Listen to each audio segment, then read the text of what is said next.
गृह मंत्री जी के कार्य क्षेत्र में आता है इंटेलिजेंस ब्यूरो। क्या गृह मंत्री जी ने इस्तीफा दिया? इस्तीफा छोड़िए, जिम्मेदारी ली।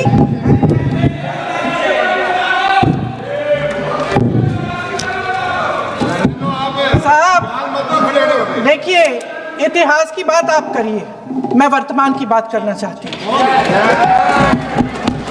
आपको तो एक बहाना चाहिए, आपको तो एक बहाना चाहिए।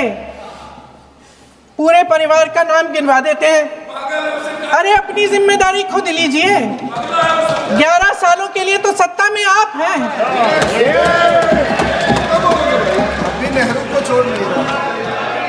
और अभी तो रुको, क्लाइमैक्स अभी बाकी है। नेहरू जी आपके नाना हो सकते हैं, दादा हो सकते हैं।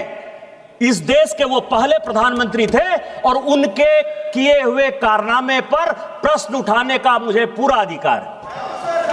आपकी कोई गारंटी नहीं है, आपकी कोई यूएसपी नहीं है। वो इस देश के प्रधानमंत्री हैं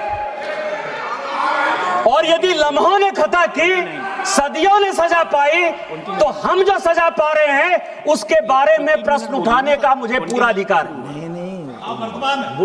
एक किताब है सर जो नेहरू जी ने खुद लिखी और इस समाज को, इस देश को जानने का अधिकार है।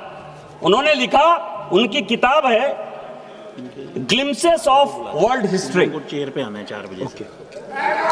और वही कांग्रेस की मानसिकता और विपक्षी पार्टियों की मानसिकता वहीं से निकलती है। ग्लिम्पसेस ऑफ वर्ल्ड हिस्ट्री में सभापति महोदय नेहरू जी ने लिखा कि मोहम्मद गजनी जिसको गजनी और गोरी जिसको कि हम लुटेरा मानते हैं, जो आज का टेररिस्ट जिसको कहते हैं, वो उस जमाने का टेररिस्ट हुआ करता था। उसको वो कहते हैं कि वो वॉरियर था। उसको वो कहते हैं कि वो केवल अपने अंपायर को एक्सपेंड करने के लिए आया था और उसने हिंदुओं पर कोई जुल्म नहीं किया। ये ग्लिम्पसेस ऑफ वर्ल्ड हिस्ट्री में खुद मिस्टर नेहरू लिखते हैं। और यही आज की मानसिकता है। और दूसरी मानसिकता जिसमें कि नेहरू जी के किए हुए कामों पर ये परिवार क्वेश्चन उठाता है। मैं आपको बताऊं कि पाकिस्तान, जिसको कि माननीय गृह मंत्री जी ने बोला, मैं उसको आगे बढ़ाना चाहता हूं कि आखिर पाकिस्तान क्यों बना। और ये मैं सभी को बताना चाहता हूं कि पाकिस्तान क्यों बना। पाकिस्तान 2 लोगों ने बनवाया। एक का नाम था मिस्टर जिन्ना, दूसरा का नाम था लियाकत अली। जब 1946 में, प्लीज, जब 1946 में लियाकत अली इस देश का कट्टर नागरिक होना चाहता था। लियाकत अली वेस्टर्न उत्तर प्रदेश का था और वो यहीं बैठकर राजनीति करना चाहता था। 1946 में जब संविधान सरकार बनी, मिस्टर नेहरू ने और लियाकत ने अपनी आत्मकथा में लिखा है कि नेहरू ने अपनी बहन विजय लक्ष्मी पंडित को 1946 में जब मॉस्को का राजदूत बनाया, उस चीज से लियाकत इतना दुखी हुआ, परिवारवाद से इतना दुखी हुआ कि उसने उसी दिन डिसाइड कर लिया कि जिस दिन भारत का पार्टीशन होगा मैं पाकिस्तान चला जाऊंगा। और पाकिस्तान और हिंदुस्तान का बंटवारा हो गया। वही परिवारवाद आज कांग्रेस को यहां तक ले आई है सर, इस देश को यहां तक ले आई है।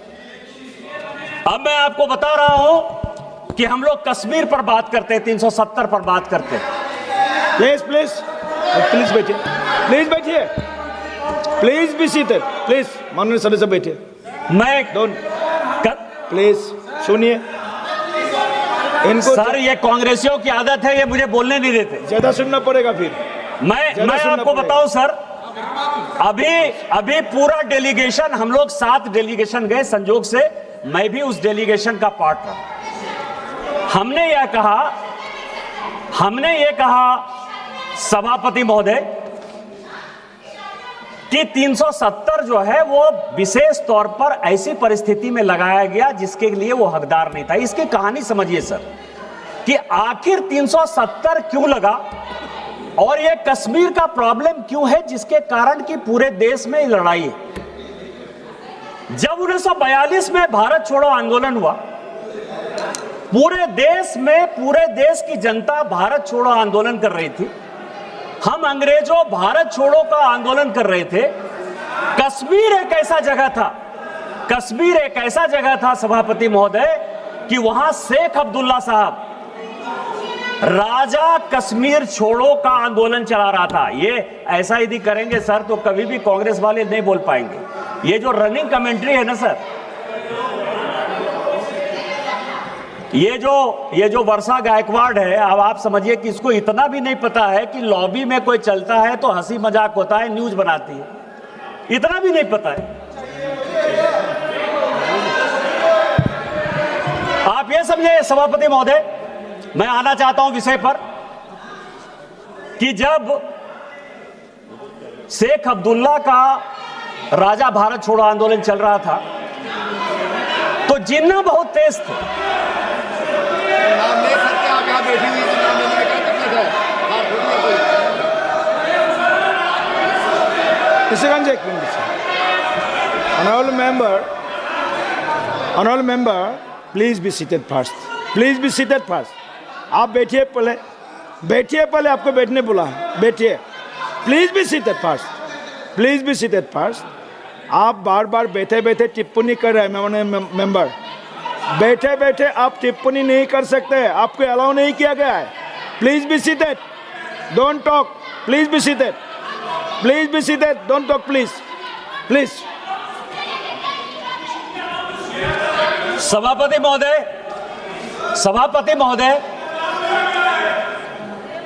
शेख अब्दुल्ला साहब राजा कश्मीर छोड़ो का आंदोलन चलाए हुए थे और जिन्ना ने उस वक्त राजा का साथ दिया, और जिन्ना ने जब राजा का साथ दिया और जब 1947 में भारत का विभाजन हुआ,